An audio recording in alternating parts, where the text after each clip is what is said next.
Hi ಎಲ್ಲರಿಗೂ, ಎಲ್ಲ ಅಡುಗೆ ಮನೆಯವ್ರಿಗೂ ಸ್ವಾಗತ. ಕ್ಯಾರೆಟ್ ರೈಸ್ ಮಾಡೋದು ಯಾವ ಥರ ನೋಡೋಣ ಬನ್ನಿ. ಕ್ಯಾರೆಟ್ ಎಲ್ಲ ತುರಿದಿಟ್ಕೊಂಡು ರೈಸ್ ಮಾಡ್ತಾಯಿದ್ದೀನಿ. ಹಾಗೆ 6:30 ಆಗೋಯ್ತು. ಕೋಳಿನೆಲ್ಲ ಬಿಟ್ಟಿದ್ದೀನಿ. ಅದಕ್ಕೆ ಸ್ವಲ್ಪ ಮೇವು ಹಾಕ್ಬಿಟ್ಟು ಎಲ್ಲ ಗಿಡಗಳಿಗೂ ಕೂಡ ನೀರು ಹಾಕಿದ್ದೀನಿ. ಬೆಳಬೆಳಗ್ಗೆ ಗಿಡಗಳಿಗೆ ನೀರು ಹಾಕೋದ್ರಿಂದ ಏನೋ ಒಂದು ಖುಷಿ. ಎಲ್ಲ ಗಿಡಗಳಲ್ಲೂ ಹೂವು ಹುಟ್ಟಿತ್ತು ಇವತ್ತು. ಎಲ್ಲ ನೋಡಿ ಎಷ್ಟು ಚೆನ್ನಾಗಿ ಬೆಳೆದಿದೆ. ಈಗ ಒಗ್ಗರಣೆ ಹಾಕ್ಕೊತಾ ಇದ್ದೀನಿ. ಸ್ವಲ್ಪ ಎಣ್ಣೆ ಹಾಕ್ಕೊಂಡು 2 ಪಲಾವ್ ಎಲೆ, 1 ಚಕ್ಕೆ, 3 ಲವಂಗ ಸಾಕು.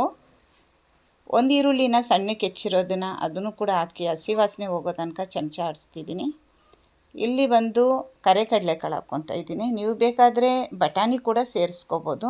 ಶುಂಠಿ ಬೆಳ್ಳುಳ್ಳಿ ಪೇಸ್ಟು ಒಂದು ಸ್ವಲ್ಪ ಹಾಕ್ಕೊಂಡಿದ್ದೀನಿ.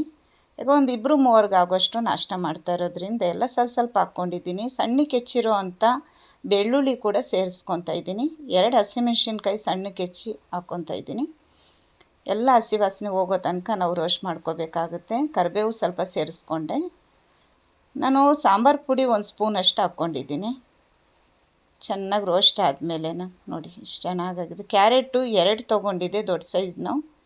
ಕ್ಯಾರೆಟ್ ಜಾಸ್ತಿ ಇರಬೇಕು. 1/4 ಸ್ಪೂನಷ್ಟು ಉಪ್ಪು ಹಾಕ್ಕೊಂಡು ಮಾಡಿಟ್ಟಿರೋಂಥ ರೈಸ್ನ ಅದಕ್ಕೆ ಸೇರಿಸ್ಕೊತಾ ಇದ್ದೀನಿ. 2 ಟೇಬಲ್ ಸ್ಪೂನಷ್ಟು ತುಪ್ಪನ ಹಾಕ್ಕೊತಾ ಇದ್ದೀನಿ. ಲಿಂಬೆಹಣ್ಣು ರಸ ನಾನು ಕೊನೆಗೆ ಹಾಕ್ಕೊತೀನಿ. ಸ್ವಲ್ಪ ಕೊತ್ತಂಬರಿ ಸೊಪ್ಪು ಕೂಡ ಸೇರಿಸ್ಕೊಂಡಿದ್ದೀನಿ. ನೀವು ಬೇಕಾದ್ರೆ ಮೊದಲೇ ಹಾಕ್ಕೋಬೋದು ಲಿಂಬೆಹಣ್ಣು ರಸ. ನೋಡಿ ಅರ್ಧ ಲಿಂಬೆಹಣ್ಣು ರಸ ಹಾಕ್ಕೊಂಡಿದ್ದೀನಿ.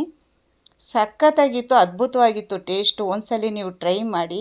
ನನ್ನ ವಿಡಿಯೋ ನಿಮ್ಗೆ ಇಷ್ಟ ಆದರೆ ಒಂದು ಲೈಕ್ ಕೊಡಿ, ಫ್ಯಾಮಿಲಿ ಫ್ರೆಂಡ್ಸ್ಗೆ ಶೇರ್